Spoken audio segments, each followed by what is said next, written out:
Well, okay, that was an interesting finale, and it felt like a finale that was of two halves. The opening section and the first half of the episode was something that I thought was actually pretty good, and some of the best moments that this season had produced. It was intense, the stakes were high, and Emma Roberts delivered a really strong performance. But then, in the second half, I think the episode just started to lose itself, and the 30-minute runtime came back to get it because it could have done with a bit more time to elaborate on the story to give it a bit more fluidity. But anyway, with an ending that was rather ambiguous and revelations all throughout, let's jump into this episode and break down all that there was to take away from it. Here is American Horror Story Delicate, Episode 9, Ending Explained. Just to let you know, this video will contain spoilers. The ending. So in this section, I just want to discuss the final 5 minutes or so, and then I'll get into the motive of the group and why they were doing what they were doing. But this ending needs a big discussion. Right at the end of the episode, we saw that the ghost of Adeline appeared, and as she turned Anna around in her wheelchair, she was speaking and worshipping Hestia, the very goddess that she was worshipping on the night where she was killed. With Anna also repeating the phrase out loud, Adeline then said, "Only light can snuff out the dark." Then, following this, Siobhan essentially began to age, disintegrate, and then the rest of the Ravenheads and Satan worshippers all disappeared too. I have a bit of a problem with this. Considering that Siobhan had seemed to have been around for an extremely long time, as early as 42 AD, why had nobody ever done that before? And whether she was sent back to hell or was killed for good, it's a weakness that definitely took away from the power that it was made out like she had, and was built up throughout the entirety of the episode, as it didn't actually take that much at all for her to be wiped out. Plus, I also don't really understand why Siobhan had no defense at all. Yeah, I get the age-old cliche of light winning over darkness, but still, she just stood there and was unable to move, so I had a bit of a problem with that, to be honest. Once that was done, we saw that Anna regained the ability to walk again, and she walked into the room where her baby was, seeing as though the demon that she birthed and was holding was no longer around. When she picked up her baby, it was a human, and she also had the Oscar on the side on the shelf. This almost symbolized her now having everything that she ever wanted. She got her baby, plus she also got her Oscar. She could be a mother, but she could also prove that she had great success in her career too, going against what the Ravenheads said in the previous episodes, where women were expected to stay at home and be the mothers, whilst the men go out and have success. There was an ominous, fearful look that was in Anna's eyes as the camera then moved back, almost like she had just come out of some kind of nightmare, which she had. But it felt like it almost implied that Anna could be the new leader of this coven, which now only had her within it. This was due to her wearing the wings on her head and also having the green shoes on following her accepting them and joining them. It felt like the show was trying to make us think that, but I genuinely don't think that's a plausible ending. With the spider coming out of the crib and Anna squashing it, the first time that we saw a spider was in the very first episode when it was on Anna's head following her seeing Dr. Hill for one of the first times and starting that process of having a baby. So the spider being killed almost symbolized and marked an end to the connection to the demon, and the baby being normal and not the purest demon that there could be. So yeah, the ending was definitely a weird one, and despite it being relatively simple, there's complexities within it that just didn't really need to be there, so it is a shame, because the ending of the episode and the killing of Siobhan kind of undone all of the work that the show had done in building up the mystery and power that these Ravenheads had. Who was Siobhan?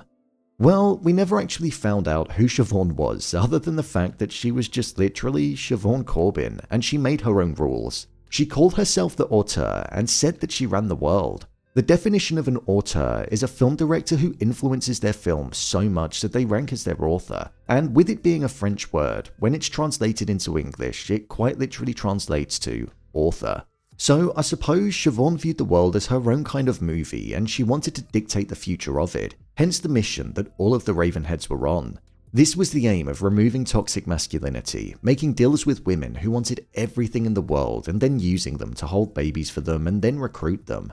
They essentially wanted to implement a new order of sisterhood and create a world in the way that Siobhan viewed it. It also turned out that Siobhan was Dex's mother, something that a few of us predicted a couple of episodes back, so I wasn't too surprised with that. There was a line that Dex's father said where he mentioned how he made Virginia raise Dex, and what could she say? No? This was spoken with the intention of tying into the main overarching theme of the show, where women were viewed as lesser people to men by men in society. Anna's baby was also 3/4 Siobhan's due to the IVF treatment that Anna went under, so Anna was holding onto the baby for Siobhan, hence the demonic state that it had. With regards to the strange things that were also going on with Anna, this was all led by Siobhan and the other ravenheads. The dolls that she kept finding with the broken pieces and disfigurements were being placed there by them, and were almost acting as voodoo dolls or as hints of what was going to happen to her. Plus, Siobhan also had her eye on Anna for a long time in order to ensure that she was the right person to carry the demon that she was eventually going to give birth to. Siobhan planted herself at a meeting for women that were struggling to have children in 2019, and that was when she first introduced herself to Anna. It was actually on the day that she was going to audition for her role in the auteur, so that was the day that the first part of the plan came into play.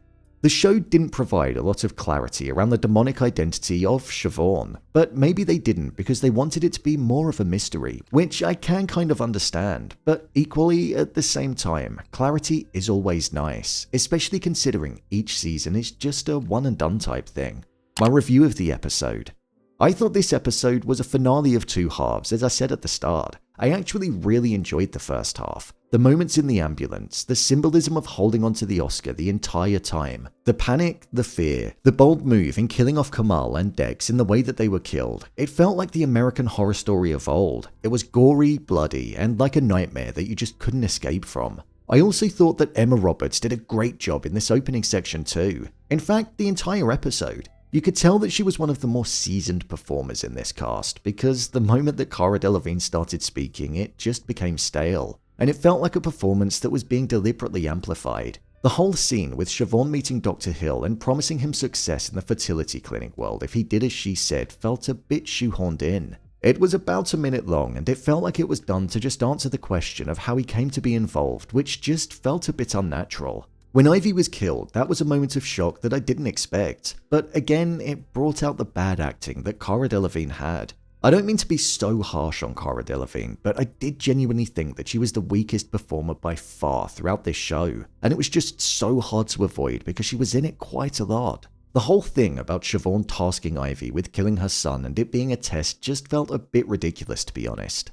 It didn't feel convincing, and I didn't buy into it because we never truly understood what these people were like. So it just felt like a plot device to enable Ivy to be killed in that moment because that's just what they decided that they wanted to do.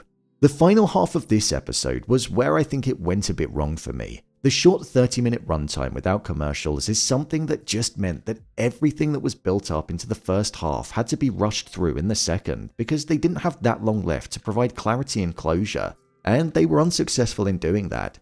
This season of the show had its ups and downs, that's for sure, but I think this one does sit quite low when looking back at the previous seasons that the show has produced. Murphy announced that American Horror Story was commissioned to go through until season 13, so I'm hoping that the next season of the show tries to go back to its roots a bit more, aims to get a strong cast involved, and has a gripping, compelling, dark story that we're all invested in. That's what I'm hoping for at least. So, there you have it, American Horror Story Delicate Episode 9 Ending Explained. If you want to see more videos on AHS Delicate, then click on the card in the top corner. I've covered every episode of the show, so if you want to see breakdowns on all of them, then head over to the channel where there's an entire playlist. As always, thanks for tuning into the video, and I'll see you in the next one.